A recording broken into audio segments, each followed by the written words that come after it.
Welcome back to the Lights Out podcast, bedtime stories for boys and girls around the world.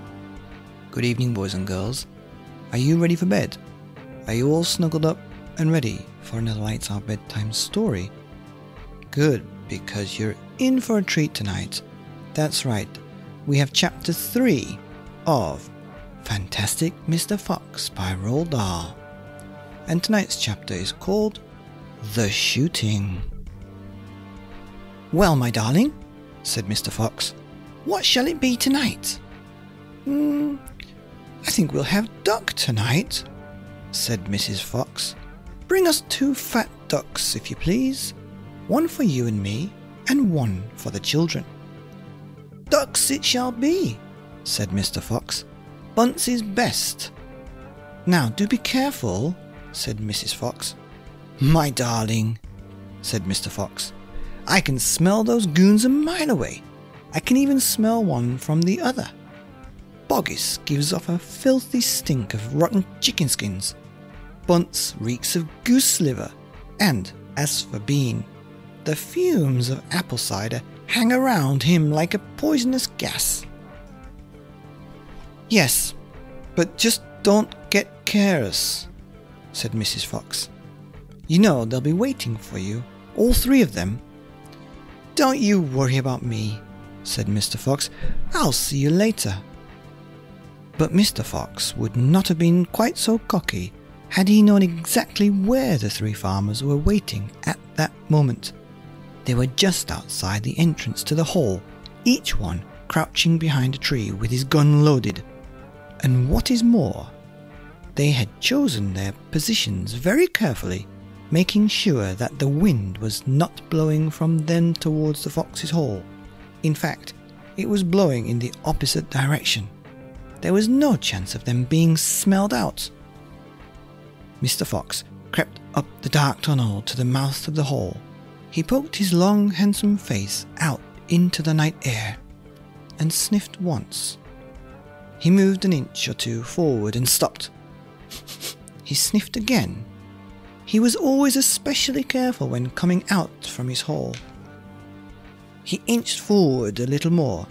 The front half of his body was now in the open. His black nose twitched from side to side, sniffing and sniffing for the scent of danger.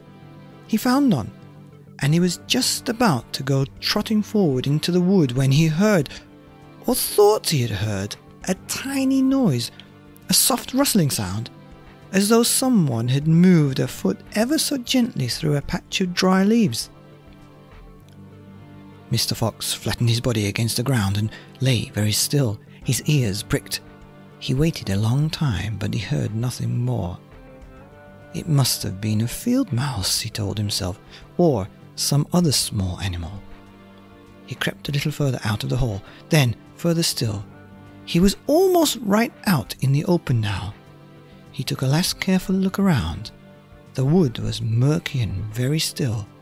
Somewhere in the sky, the moon was shining. Just then, his sharp night eyes caught a glint of something bright behind a tree not so far away. It was a small silver speck of moonlight shining on a polished surface. Mr. Fox lay still, watching it. What on earth was it? Now it was moving. It was coming up and up.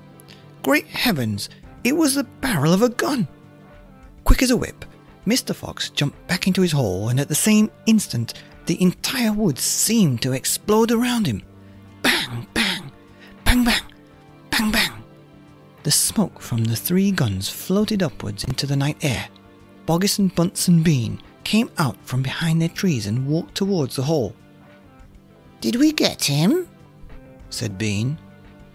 One of them shone the flashlight on the hole, and there, on the ground, in the circle of light, half in and half out of the hole, lay the poor, tattered, blood-stained remains of a fox's tail. Bean picked it up. "We got the tail, but we missed the fox," he said, tossing the thing away. "Dang and blast," said Boggis. "We shot too late, and we should have let fly the moment he poked his head out." "He won't be poking out in a hurry," Bunce said. Bean pulled a flask from his pocket and took a swig of cider. Then he said, "It'll take 3 days at least before he gets hungry enough to come out again. I'm not sitting around here waiting for that. Let's dig him out." "Ah," said Boggis. "Now you're talking sense. We can dig him out in a couple of hours. We know he's there. I reckon there's a whole family of them down the hole," Bunt said. "Then we should have the lot. Get the shovels." The end of Chapter 3 of Roald Dahl's Fantastic Mr. Fox, The Shooting, here on the Lights Out podcast, bedtime stories for boys and girls around the world. Good night.